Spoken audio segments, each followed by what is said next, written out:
The daily life we perceive with our five senses is not reality. Quantum physics has shown that space and time are illusions of perception. Therefore, our bodies cannot truly be a reality if they occupy this space. Ernest Rutherford performed an experiment in Manchester that revealed to him the shape of the interior of an atom. Scientists were shocked to discover that the atom is almost entirely empty space. The question then became, how could this empty atom possibly make the solid world around us? Our true consciousness does not exist in our brains or in our bodies. But this illusion of our individual bodies, along with the misinformation of our true origins, has manifested the idea that we all think independently from one another. With this misunderstanding, it would seem impossible to scientifically explain telepathy, clairvoyance, spiritual mediums, and other phenomena dealing with transferring information between sources without physical means of communication. But when you understand that there is a common spiritual bond between all things in the universe, and that we are all part of one divine intelligence, no phenomena is unexplainable. This simple understanding fills all the holes in modern religions. It explains reincarnation, déjà vu, predictions of the future, and literally every event, occurrence, or anomaly ever experienced. The blank matter within the most basic building blocks of perceivable existence is malleable and molded by intent. This means that consciousness shapes our reality. This seems difficult to accept for most, and it is quite understandable. In modern times, we are taught from an early age how to think rationally and tangibly.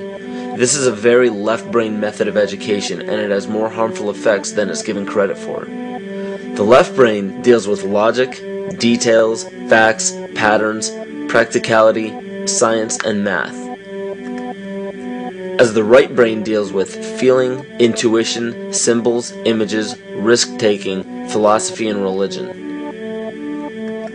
With a deliberate push for government-controlled educational curriculums, generation after generation of the youth are being taught to focus only on the facts, figures, and numbers. Repetition is used to train children subconsciously to accept what they're learning. Children aren't rewarded for questioning the validity of the information they receive. They are ridiculed. However, the children who blindly accept the information as true and merely regurgitate the information on command when it is time to take a test, those children go on to become the decision makers in our government, law, medicine, business, and every other occupation with power and prestige. The most detrimental effect of being pushed away from holistic thinking with the full brain into a strictly left brain thought is what is known as the suppression of the feminine. Every male and female have both feminine and masculine qualities. It has nothing to do with man or woman. These are represented by the left and right brain, yin and yang, black and white, light and dark, and most every other duality. Both are vital to our spiritual and physical health. In ancient Egypt, the female was the rightful heir to the throne. The male she chose to marry became pharaoh. This depicted the goddess tradition that has been destroyed to make way for a patriarchal, male-dominated society we see enforced in every major denomination. In suppressing the feminine of every society and pushing the people to strictly left-brain thinking, the natural ability for humanity to feel earthly, cosmic, and personal energy became lost. Traditions that were passed on through shamans, witch doctors, magicians, psychics, and seers of all kind became outlawed and ridiculed and given a stigma of something out of a Hollywood movie. Every religion explains that we are children of God and have godliness inside of us. If you erase the anthropomorphized God and understand that God is nothing more than the spiritual web that connects all things, all religious scriptures begin to make much more sense. Our bodies are merely vessels to contain our spirit, to gather experience for the divine mind. This is how evolution is possible. It is scientifically proven that all species are evolving into more complex beings. Innate knowledge or racial memory within all species is the understanding of newborns of all kinds to automatically know specific details and traits that the mother does not have to teach them. Therefore, innate knowledge helps every species naturally evolve towards more complex organisms. Lyle Watson claims that it was a Japanese scientist who observed the 100th monkey effect in 1952. In this observation, he discovered that a certain portion or percentage of monkeys learned or developed a new trait. The knowledge became an innate ability in that species. This is further testimony to a collective consciousness among species.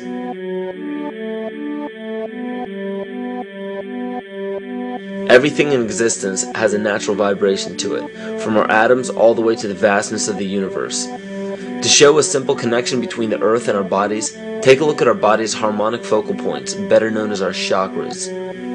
Just as there are harmonic focal points on a guitar string, there are locations within our body where our vibrations culminate. In Eastern philosophies, these 7 chakras are used to bring health and balance to the physical and spiritual body. Our Earth also has 7 chakra points at equally distant locations from one another. There is 1 chakra point on each continent. The root chakra is in Mount Shasta, California. The sexual chakra is in the Isle of Sun, Lake Titicaca in South America. The solar plexus chakra is in Uluru Kata Juta in Australia. The heart chakra is in Glastonbury or Shaftesbury, England. The throat chakra is where the Great Pyramids of Giza in Egypt are. The heart chakra is at Kuhe Malak Sia in Iran. And the crown chakra is at Mount Kailas in Tibet. Scientifically, this is explained because at the core of our Earth there is a molten iron crystal that resonates at approximately 7 Hertz. There are energy vortexes all over the Earth where electromagnetic energy emanates. There are also several vile vortices surrounding the equator where strange anomalies occur, such as radio and compass malfunctions, as well as plane and ship disappearances. You may have heard of a few of these. So the intangible parts of our existence, such as emotions, are part of the true reality of higher consciousness. If emotions are part of a realm that we cannot experience with our 5 senses, then how is it that we are all aware of our emotions? What most people believe to be emotions are not truly the emotion itself. What we are experiencing is the physical manifestation of these emotions. Anger causes disturbance in the psyche, which manifests itself in the ego. These manifestations cause the heart rate to increase, body temperature to rise, and spawn many other physical traits that signify anger.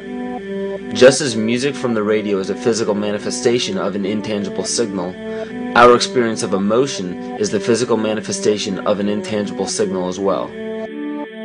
It has been shown that our emotions have a vibratory frequency to them. Furthermore, there are only 2 emotions that humankind experiences: fear and love. All other emotions branch either directly or indirectly from these 2 emotions.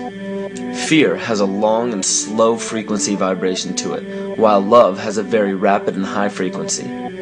To show that vibration is the very foundation of existence, Hans Jenne developed what is known as cymatics in the 1940s to show that when vibrations of sound are passed through a form of media, there is a set pattern that will follow. When the frequency increases, the media develops into a more complex pattern. This is precisely what is happening to our Earth and to humanity. There are 64 possible codes of amino acids in our DNA structure made from 4 elements: carbon, oxygen, hydrogen, and nitrogen. By any means of logic, we should have all 64 codes activated within our DNA structure. Yet we presently only have 20 active codes. And of these 64 possibilities, it appears that only 20 of these codes are turned on right now for us, the 20 amino acids. There is a switch that turns off and turns on where those coding sites lie, and that the switch for that turning off and turning on is what we call emotion. And this is the first time that we've ever seen the patterns of emotion directly physically linked to human genetic material. Well, fear is a long, slow wave of emotion. So this wave of fear is a long, slow wave and touches relatively few sites on this DNA. So an individual living in fear is limited to the number of antennae that they have available to them, whereas an individual living in the pattern of love, this is love in DNA, you can see it's a higher frequency, shorter wavelength. We have many more potential sites for coding along that genetic pattern. This information, this is amazing. This is the first time we've ever had a hard digital link between emotion and genetics.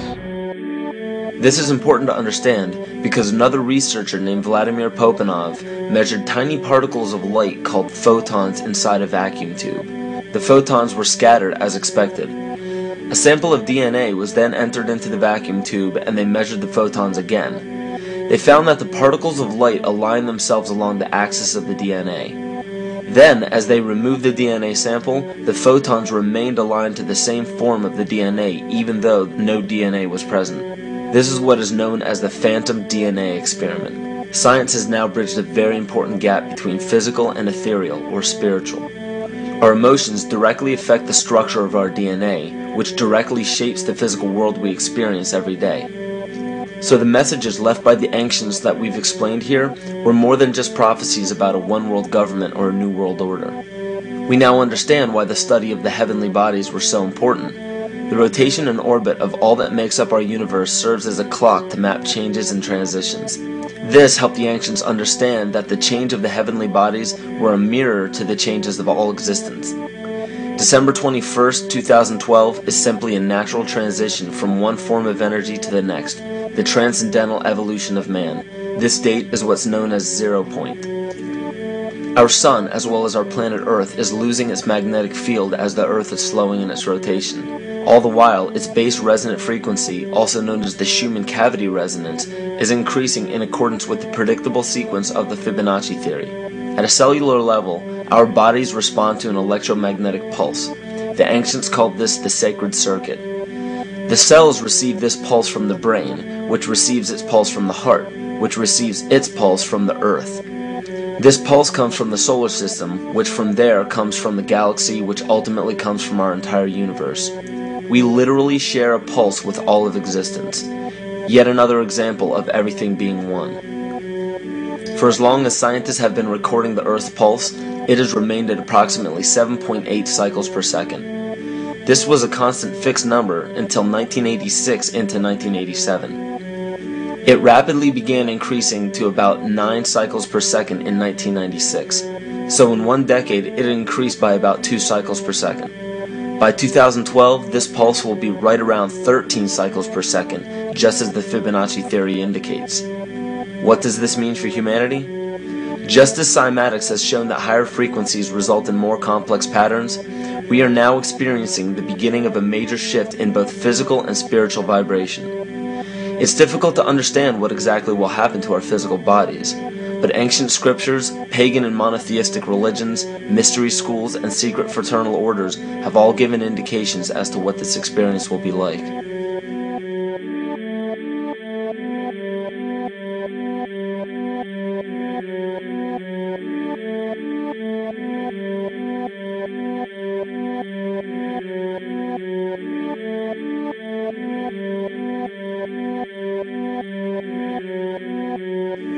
This will be the shift of the ages, the transcendental period of monumental changes to humanity. Those unprepared for this transition will likely not be able to cope with the rapid changes in the psyche. The only way to prepare for what is to come is what we have sought after for our entire lives: truth. Not the truth about governments, commerce, religions, terrorism, or anything external, but the truth within ourselves, within our psyche and our shadow self. Especially in Western cultures, we are taught that being normal means only being happy and never sad, only loving and never angry, only forgiving and never jealous. This sounds plausible, but it is not. We are not meant to repress any negative emotions because it causes imbalance. To conquer our emotions, we must embrace them, not fight them. We must acknowledge them and allow them to serve their purpose as we learn from them. The ancient Essene culture left teachings dating back about 6,000 years. They taught that our relationships with one another, with the universe, and with situations and events are mirrors of the parts of our psyche that need to be cleansed. Author Greg Braden beautifully explains this entire segment at great length in his work. His hard work and understanding of these subjects contributed largely to the marriage between science and spirituality. It is very important to understand that when you fear loss, fear death, fear war, fear terrorism, or fear change, you are giving others the ability to control you based on those fears. When you fight against poverty or against racism, when you fight for relationships or for freedom, you are outwardly attempting to repress that which has been placed before you to conquer inwardly. These situations are mirrors of our fears. This is why it is important to love and only love. Love those who stand with you, but especially those who stand against you. Don't look at your fears as a threat. Rather understand that this material world is only a physical manifestation of either the love or fear in your consciousness. It's as plain as day. All you need to conquer in your life is in your face. If you want to understand what your true inner fears are, analyze your ambitions and your inhibitions. Everything explained here about the esoteric agenda of the elite few at the very top is nothing to fear. They have been at work for thousands of years behind the scenes to manipulate humanity, and it has worked. Until now. It's very easy for any system of thought, religious or otherwise, that comes along. It's very easy to play on that, to play on our insecurities, to assure us all is well, we'll all be taken care of. We lap that up. So don't blame religion. Blame our own insecurities, which has allowed religion to flourish, and which has allowed so many systems of thought that are disempowering to flourish throughout human history. That's why we can't get out of it.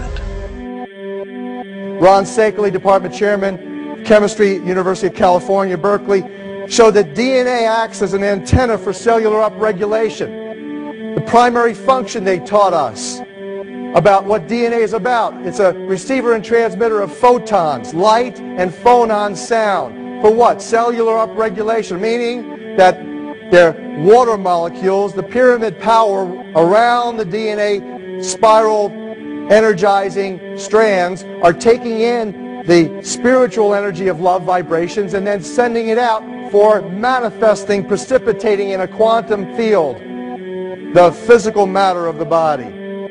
These are hertz, frequencies, or cycles per second that the musicians can retune their instruments to play and experiment with. Why? Again, these are the Creator's musical scale, the original solfeggio, buried for 3,000 years in the Bible. So the ancient priests who knew how to levitate the huge stones for the building of the pyramids, and the Masonic knowledge that predated ancient Egypt, the ability to have this information, these frequencies, serve the function of creation, destruction, and miracles on behalf of the empowered people who had access to this knowledge. I say that because of this metaphor.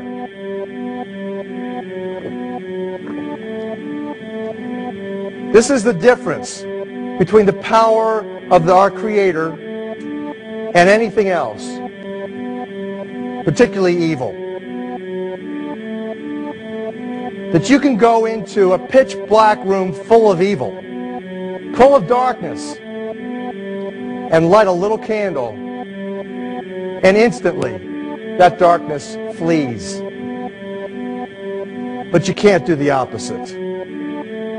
You can't go into a well-lit room full of truth and wisdom and righteousness and joy and health and harmony with the universal power. And you can't take any amount of darkness and go into that well-lit room and have any effect whatsoever. That is the metaphor which I frequently think of when I think that I'm not empowered. It is the greatest lesson for me, and I think for everybody else, to know that we're on the winning side and that we win in the end. As you are watching this, understand that it is not a fight to be fought. It is not a war to be waged. No gun rights have to be exercised. Not a finger has to be lifted. Most people wonder how one person can make a difference. They ask that if all this is so simple and this information is available, why hasn't someone else conquered their fears and changed the world for everyone else? This is the most difficult and beautiful conundrum to our lives. Your reality affects you and only you. Your curiosity has led you to this genre of information to serve a very specific purpose in your life. To understand visually how the universe is truly a hologram, a math professor at Yale University developed a formula that is plugged into a computer program. Named after him, the Mandelbrot set shows a seemingly disorganized pattern. But no matter how far you zoom into the design, you will always find the same pattern within the whole pattern. Each fractal, broken down infinitely, will always reflect the whole. When one fractal changes its pattern, the sum total of the whole pattern changes along with it. This exemplifies that the whole world does not need to be awoken. There is no race to inform the 6 billion people on this planet of this message. It is only important that you, personally, learn to conquer your innermost fears and learn to love. When you see your fears for what they are and master your emotions, then, and only then, will you truly be free.